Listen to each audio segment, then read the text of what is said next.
Kalau kita meditasi itu mesti ada sesuatu yang bergejolak di dalam panggondo, pangrungu, serta paningal. Yang terutama yang sering terjadi itu memang dari telinga. Biasanya ada getar ataupun ada suara bengung, nah, atau suara kayak sulingan. Nah, itu yang sering. Itu sebenarnya tidak apa-apa, itu hanya apa? Untuk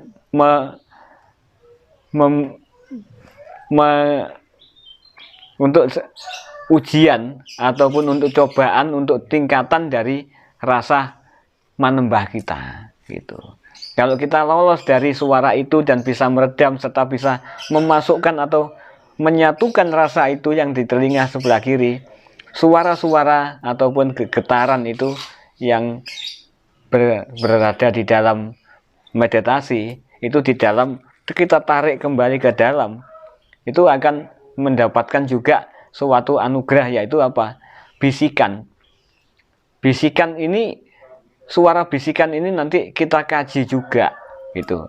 Di dalam penghayatan itu nanti kita kaji. Kalau dari telinga kiri itu biasanya negatif, gitu. Jadi itu getaran negatif itu. Nah, kalau dari sebelah kanan itu biasanya positif, gitu. Kemudian salah satu fungsi dari meditasi katanya bisa menenangkan jiwa dan mencerdaskan otak. Itu tanggapannya panjenengan bagaimana? Benar adanya. Jadi kalau kita selalu meditasi, mengheningkan cipta serta mengolah di dalam batin, dalam keheningan, itu akan mudah untuk mendapatkan suatu anugerah pepadang, ataupun setidak-tidaknya kita mendapatkan pencerahan untuk ketenangan jiwa dan alam pikiran, gitu. Makanya kalau orang pepatah orang Jawa, weningo sauntawis, sadurunge kowe ngelakoni apa wae weningo ngger sauntawis. Jadi hening sejenak untuk mendapatkan inspirasi, gitu. Diem aja, gitu. Itu memang benar itu adanya, gitu. Kalau meditasi, khususnya meditasi di dalam penghayatan ilmu kerohanian ataupun penghayatan diri, itu tidak ada unsur untuk melihat barang gaib lainnya. Jadi tujuan kita untuk meditasi itu hanya untuk menembah kepada Sang Pencipta serta mengenali diri kita sendiri, mengenali rasa kita sendiri. Rasa apa? Rasa hidup kita.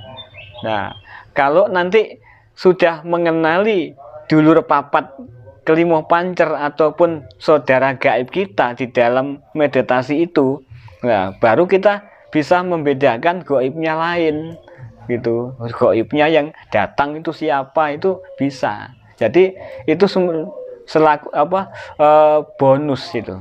Kalau ya bonus saja. Tapi pada prinsipnya di dalam hati tetap niat kita menembah kepada Sang Cipta dan untuk alam seisinya. Jadi selain menembah kepada Yang Maha Pencipta, itu juga kita mirsani kahanan. Jadi alam kita berhubungan dengan hanasir 4 perkara, kayak angin, banyu, geni, lemah. Nah, ini juga kita syukuri dan kita hayati. Angin yang sumiring, nah, terus cuaca ataupun hawa yang panas ataupun sejuk ataupun dingin sekali, yaitu kita rasakan, dan kita harus apa? Jangan sampai mengeluh.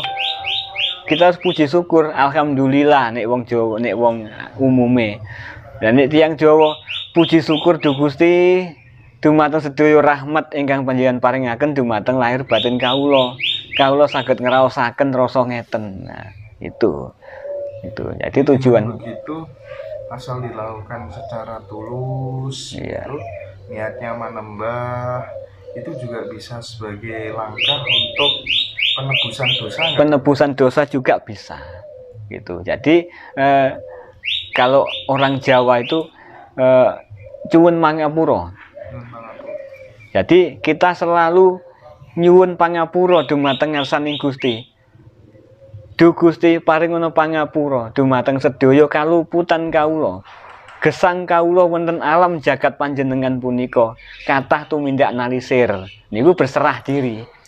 Jadi di dalam meditasi itu banyak sekali tujuan kita itu yang khususnya itu hanya untuk menembah dan mohon ampun kepada Yang Maha Kuasa gitu, tidak ada lain. Minta ampun. Iya, minta ampun gitu. Jadi nek wong umumnya terus istighfar, banyak-banyak istighfar. Nah, caranya istighfar gimana kalau orang Jawa? Ya meditasi, pasrah dan pengagungan kepada Sang Pencipta itu gitu. Cuma kita kadang abai, artinya kita minta itu terkadang urusan dunia terus sementara ampunan itu wis belakangan nomor 100 bukan 1000 sampai 1000 gitu. Nah makanya kita orang Jawa itu mengedepankan tata krama, tingkah laku, kesopanan, adat istiadat serta rasa bekti kepada Yang Maha Kuasa yang memberikan kita kenikmatan setiap hari yang kita rasakan. Terus apa? Sembah sungkem atau rasa bersyukur kita, hormat kita kepada orang tua. Selalu didoakan Du Gusti paringono pengampunan ugi dumateng sedaya leluhur kawula, khususipun Bapak Ibu yang telah melahirkan kita, mencetak kita di dalam dunia ini sampai berwujud kayak sekarang ini. Nah itu juga kita panjatkan juga kepada Yang Maha Kuasa lewat keheningan itu untuk memohon agar segala sesuatu kesalahan dari orang-orang tua kita itu diberi ampunan oleh Yang Maha Kuasa gitu.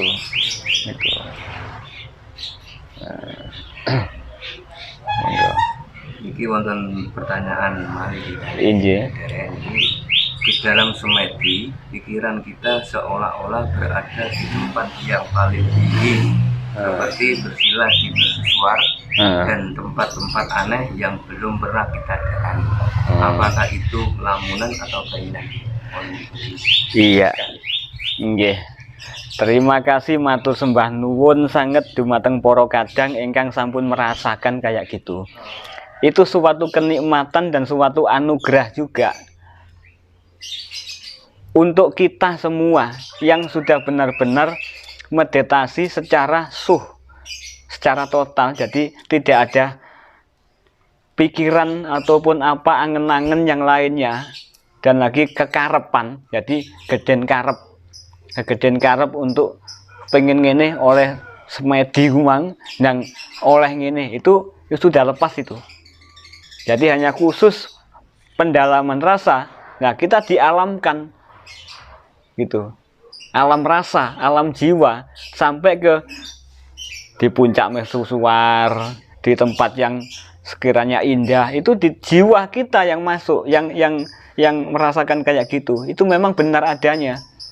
Ya, arahan meditasi itu untuk menembah kepada Sang Maha Kuasa di dalam keheningan untuk mendapatkan ketentraman. Itu ya, itu wujudnya. Wujud ketentraman dan kenyamanan. Kalau sudah merasakan tenang di dalam sini, itu akan mendapatkan kenyamanan secara jiwa dan sukma. Itu adalah bonus gitu loh. Dan tujuan kita sebenarnya paringono katentreman, paringono ketenangan, kesejahteraan, kedamaian lahir batin, yaitu dunya lan akhirat. So paringono pepadang Gusti dumateng jiwa raga lahir batin kawula. Petunjuk pitedah ingkang sejati. Nah, itu sudah bagus. Kita benar. Ini makhluk sosial gitu. Iya. Gitu, berdampingan dengan masyarakat. Iya. Ya.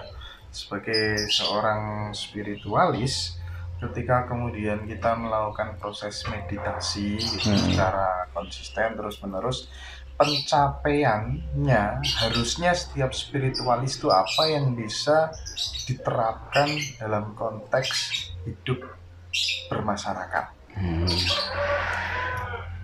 yang diterapkan seharusnya yaitu rasa welas asih, tidak tinggi hati kepada siapapun, dan gampangan di dalam lingkungan. Jadi ojo mung aku wis ngene kok moh aku nek gumpul ngono. Nah, tidak boleh gitu. Terus lagi harus kita bisa loyal di dalam segala hal di lingkungan. Walaupun tidak ada permintaan, kalau seumpama ada odo-odo ataupun pemberitahuan tentang program yang ada di kampung ataupun apa, ya harus kita ikuti gitu.